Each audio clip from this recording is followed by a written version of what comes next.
It's time to talk about players and managers. Breakout player, player of the year, golden boot. But we're going to start off with which manager will get the chop first. I mean, it's a bit crude, Will. Yeah. But I think it's something that we've got to talk about because every single season, managers do go. Who will be the first one for you? I think for me, I've gone Marco Silva just because of what Fulham are like in the Premier League. There's also been a bit of chat about, is he getting on with the board, not got what he wanted over the summer. They've bought okay. Paulina in midfield, sort of, I like that signing as well, but the sort of latest quotes come out after the last pre-season game, not ready for the season, can't be competitive. I play a lot of Football Manager, as you know. Even I wouldn't say that to my boys. Yeah, I've had some bad teams, let me tell you. The morale's on the way down. Yeah, you got to go in smiling at least. I think he'll be gone very soon. I agree. I think it will be Silva because I was looking at it, and if you think historically, it's those teams down the bottom who are trying to kind of get that turbo boost or trying to kind of find a way to sort of solve the problem of a bad start. And I expect Fulham to be one of those teams that have a bad start. I also think the expectations are a bit higher. And I expect Silva to continue to get more and more disgruntled as time goes on. And so I can't look past him at this moment in time. I feel like Scott Parker's probably got a bit more credit in the bank. And I think he will be a bit more cautious. And I think it's going to be Silva for me. Fulham went and tore the Championship up. So surely he's got quite a bit of credit in the bank from that. But it's almost expected though, wasn't it, going down Fulham and that money and the parachute. And you got Mitrovic, so you might as well just go, we'll see you next year, mate, that's fine. It would have been totally disastrous if Fulham hadn't gone up automatically. I mean, in the fashion they went up. Yeah. Yeah, no, I surely go like... But that's short. I think it gets forgotten, doesn't it? Yeah. Because what I think is going to happen is there's a race to Sean Dyche. And I don't know who can get him first. Wow. Because it'll get tempting. As time goes on, 5 games, 6 games, still haven't got a point or a win. Sean Dyche is right there and he could probably fix this for us. And maybe not Fulham. I certainly think that could happen with Bournemouth. But yeah, I just think Silva, we've seen it before. We might see it again. You disagree? Yeah, I've gone Lampard. I don't actually know how Lampard has somehow survived because I think... Because Everton survived. Yeah, but Everton, with the players they've got and the money they've spent, they shouldn't really be in that situation. Now, Rafa Benitez obviously got them to that point. But then Lampard, I think, actually saved them because the teams below them were even worse than what Everton were. And then they've lost Richarlison, which I was stunned about because they desperately need his goals. They lost Dominic Calvert-Lewin essentially last season whilst he was trying to re-find his feet again. So without the goals and without Richarlison bailing them out, Chelsea on the opening day will have a point to prove. Villa have made great signings. Forest and Brentford.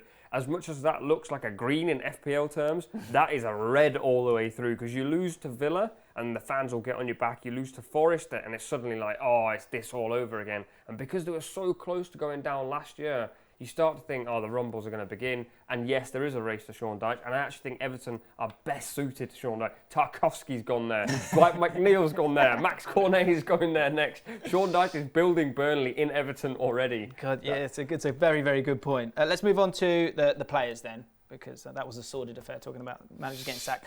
Golden Boot. We have a difference of opinion here. Myself and Nubaid have got the same. Will, you've gone different, but a front runner. Who are you going for? Well, I've gone for Haaland, just because I like the narrative, I'll be honest with you. You guys come with the stats, I'll come with the aesthetic. Nordic Warrior, just been playing a lot of Assassin's Creed Valhalla. He's got me with that already. Yeah. And I just think with the sheer amount of chances that they're going to create, it's like an absolute open goal for him. So, Grealish, £100 million man, he's happy to be there, which should be with the amount of money he's on as well. But I just think, I'd like to see it more than I believe in it. So. Okay. You tell him why it won't be Haaland, and I'll tell him why it's our pick is correct. All right, cool. I firmly believe Haaland will pick up an injury during the season. Yeah, but you said you won't hurt him personally. Yeah, I have no plans to get involved in Haaland's injury, but I do think he will pick up an injury. I also think he will actually take a bit of time to adapt. As you will have seen in the Community Shield, he wants to make that run off the last man, and Liverpool play a high line, so it's available to them. But when they come up against practically 90% of the other teams in the Premier League, when Laporte's got the ball on the halfway line, he'll have nowhere to go beyond the last man. And that's where I think Haaland does struggle a little bit. I don't think he's limited in that sense. I think his link-up is perfectly fine. But this idea that they're just going to put it on a plate for him all the time, That's probably not going to happen. And City have to adjust to playing with a 9, and that is going to be difficult.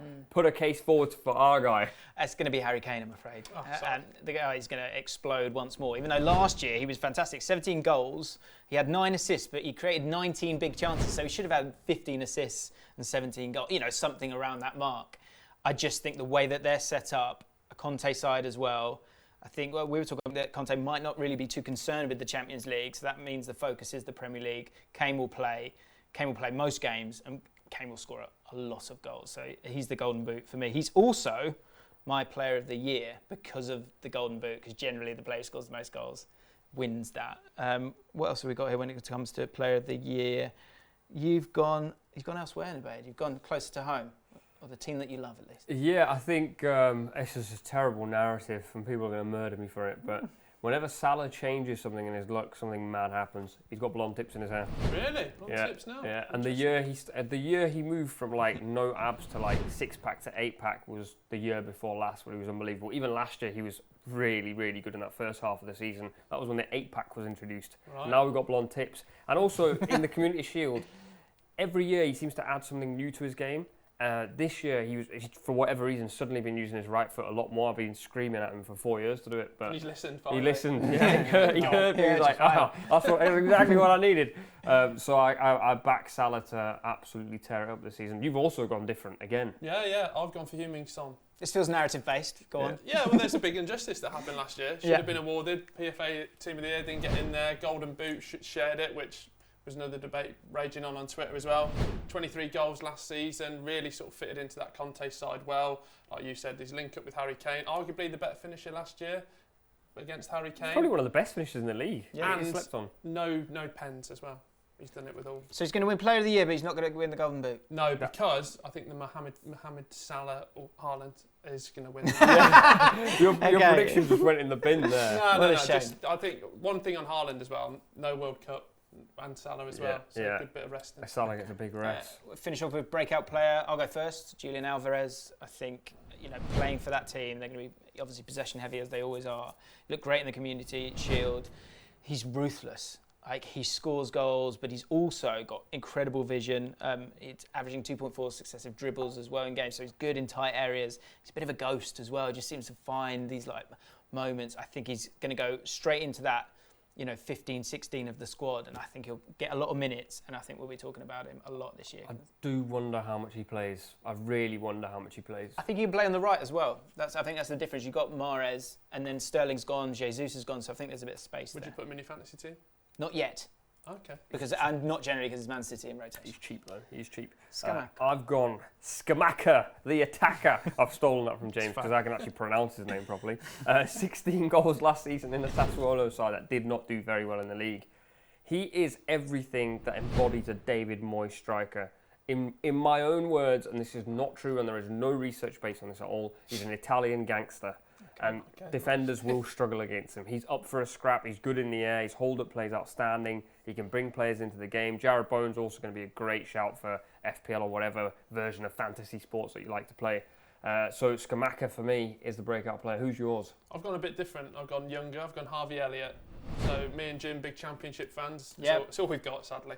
But when he had that breakout year at Blackburn Rovers, and it was absolutely tore the league. So last season was really looking forward to it. Obviously got the injury, came back from it, was sort of in and around the team. But for pre-season, I think that midfield three sort of a bit more achievable for Harvey Elliott rather than the front three as well in his positioning. So just really excited him to get in the team and maybe for future England calls up.